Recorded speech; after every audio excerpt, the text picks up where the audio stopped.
When you think of West Coast rap, who's the first person that comes to mind? For millions, it's Tupac Shakur. The bandana, the thug life tattoo, and of course, throwing up that iconic W hand sign. He is, without a doubt, the ultimate icon of California hip-hop. His voice became the soundtrack for a generation, defining an entire coast. But what if I told you the entire foundation of that identity is built on a massive paradox? Here's the twist that changes everything. The undisputed king of the West Coast was born and raised on the East Coast. That's right, the man who screamed California love at the top of his lungs was California native. To understand the legend, we have to go back to the beginning, to a place thousands of miles away from the sunny shores he would later represent. Tupac Shakur entered the world on June 16, 1971, not in Los Angeles or Oakland, but in East Harlem, New York City. He spent his formative years immersed in the raw, gritty culture of the East Coast during a revolutionary time for hip-hop. His mother, Tupac Shakur, was a prominent member of the Black Panther Party, and his childhood was shaped by political activism and social consciousness. This wasn't just a backdrop, it was the core of his early identity. From Harlem, the family moved to Baltimore, Maryland, where young Tupac's artistic talents truly began to flourish. He was enrolled in the prestigious Baltimore School for the Arts, a place where he wasn't studying gang culture, but Shakespeare, poetry, and ballet. His classmates remembered him as a deeply intelligent, charismatic, and incredibly talented performer. He was a poet, an actor, a thinker, and when he first picked up a microphone to rap, he didn't represent California. In fact, his very first stage name was a direct shout-out to his home. He called himself New York. Think about that. The man who would later become the general in a war against the East Coast once proudly wore its name as his own artistic identity. So, how did MC New York become the face of the West Coast? The pivotal moment, the turning point in his life and career, came in 1988. At just 17 years old, his family packed up and moved across the country to Marin City, California, just north of San Francisco in the Bay Area. This was a completely new world. The vibe, the slang, the music hit was all different, and for a teenager trying to find his way, it was a chance to reinvent himself. This is where the transformation from East Coast intellectual to West Coast rider began.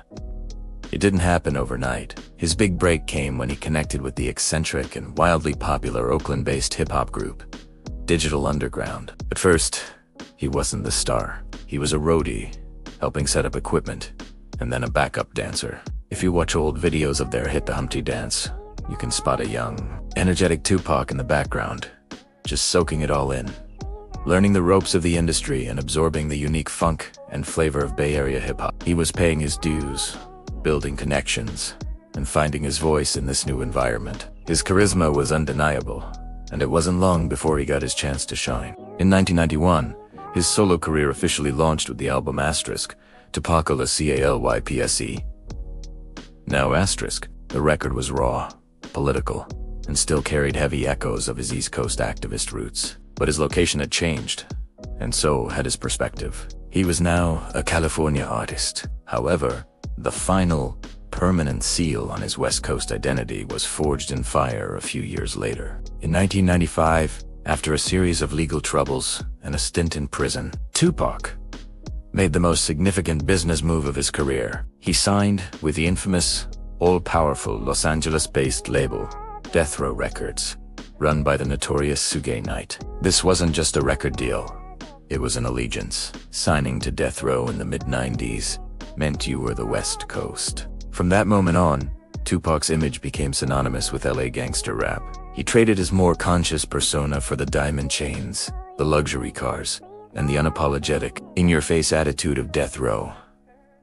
This is the era that gave us timeless anthems, like two of America's most wanted and, of course, the global phenomenon California Love. The song wasn't just a hit, it was a declaration.